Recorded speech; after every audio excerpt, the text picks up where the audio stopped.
જોઈને તમે વિપક્ષમાંથી ઉમેદવાર થયા છો, શું કહેશો? હું ખૂબ જ ખુશ છું અને looking forward to work really hard અને ખૂબ મહેનત કરવી છે ને ખૂબ કામ કરવા છે, લોકો સુધી પહોંચવું છે અને લોકોને મારા સુધી પહોંચાડવા છે. તમારા ઇન્સ્ટાગ્રામમાં ફોલોવર્સ પણ એટલા હોય છે, ત્યારે શું કહેશો, ત્યારે તમને કેવડો સપોર્ટ મળશે? સપોર્ટની મને ખ્યાલ નથી. મને ખબર છે કે જો ફોલોવર્સ ઉપર મને એટલે હું એમ નથી કહેતી કે એ ડેફિનેટલી મારો પ્લસ પોઈન્ટ છે, પણ એ લોકો જે ફોલો કરે છે એ લોકોએ મને પ્રેમ આપ્યો છે, એ લોકોએ મારું કામ જોયું છે, એ લોકોને મારા સ્વભાવની ખબર છે, એ લોકોને મારો ગ્રાફ ખબર છે કે મેં ક્યાં ક્યાં શું કેવી રીતના કામ કરેલા છે અને હું કેવી કામ કરું એવી છું, કેટલી મહેનતું છું, તો એ લોકોએ જોયું છે એટલે મને ભરોસો તો છે.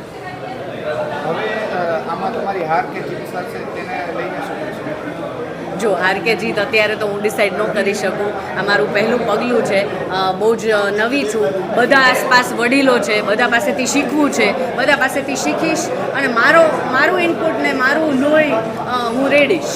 એટલે મારો પ્રયત્ન રહેશે. પછી તો લોકો જ છે મેઇન, લોકો પ્રેમ આપતા રહ્યા છે તો ડેફિનેટલી આપશે, જેટલો આપશે એનાથી મને સંતુષ્ટિ છે.